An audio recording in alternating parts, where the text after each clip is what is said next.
Ili usipitwe na matukio mbalimbali na uwe wa kwanza kutazama video zetu, tafadhali bonyeza neno subscribe hapo chini ya video hii, kisha bonyeza alama ya kengele itakayotokea. Asante.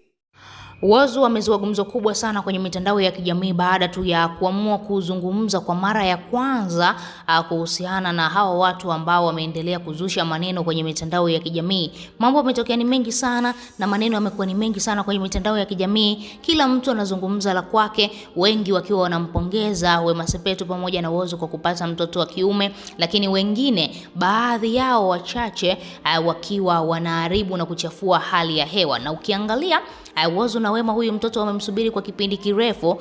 Sasa maneno yanayozungumzwa kwenye mitandao ya kijamii ni maneno ya kumchefua tena mtoto huyu Olia ambaye amekuja, lakini Whozu ameshindwa kabisa kukaa kimya. Ameamua kuwajibu wale wote ambao wanaanza tena kuzungumza maneno mabaya kwa mtoto wake Oli. Ilikuwa inatosha tu kuzungumza kwa Wema Sepetu. Wema Sepetu alishavumilia maneno mengi sana, alishavumilia mambo magumu mengi ambayo alirushiwa huko kwenye mitandao ya kijamii, lakini baada tu ya Whozu kumpata mtoto wake huyu wa kiume, hatamani kabisa mtoto wake aendelee kusemwa kwenye mitandao ya kijamii. Kitu ambacho anakitamani kikubwa ni mtoto wake aendelee kupata support kubwa kwenye mitandao ya kijamii na watu wengi waweze kumfollow katika mitandao yake ya kijamii, kwa sababu tayari wameshamfungulia page yake ya Instagram, lakini pia wameshaanza kuposti baadhi ya picha zake zikiwa zinamuonesha viungo vyake, baadhi miguu, mikono, ili mradi tu kuendelea kuwasogeza mashabiki kuendelea kumsupport baby Oli. Sasa nataka nikusikilizishe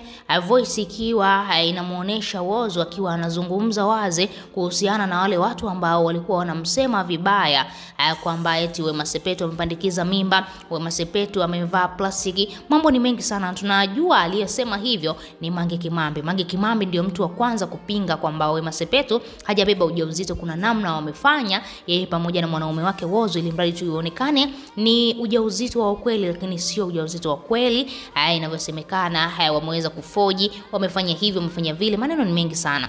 Ngoja tumsikilize Whozu kitu gani ambacho ameweza kukizungumza, amewajibu nini, ili mradi tu tuweze kuendelea na hii story. Baba Oli, umeweza baba Oli.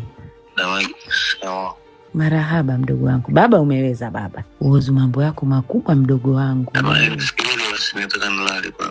Sawa, nakusikiliza. Umetoka kulea mtoto.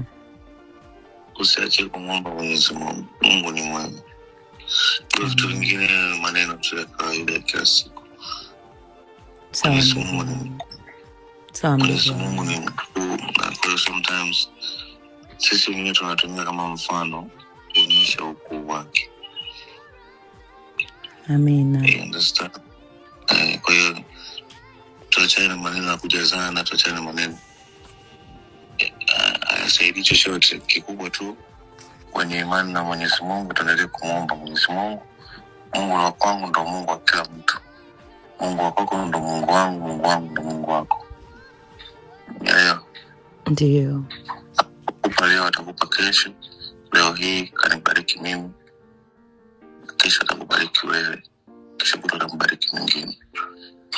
Kwa hiyo usikate tamaa katika swala la kuomba, usikate tamaa katika swala la kuamini. Hilo tu. Mimi naomba watu waendelee kumfollow akaunti mpya ya mtoto wangu anaitwa Oli, baby Oli Oscar. Wewe kama shabiki unalipi la kuzungumza? Tuachie maoni yako, lakini pia usisahau kubonyeza maandishi mekundu yaliyoandikwa neno subscribe.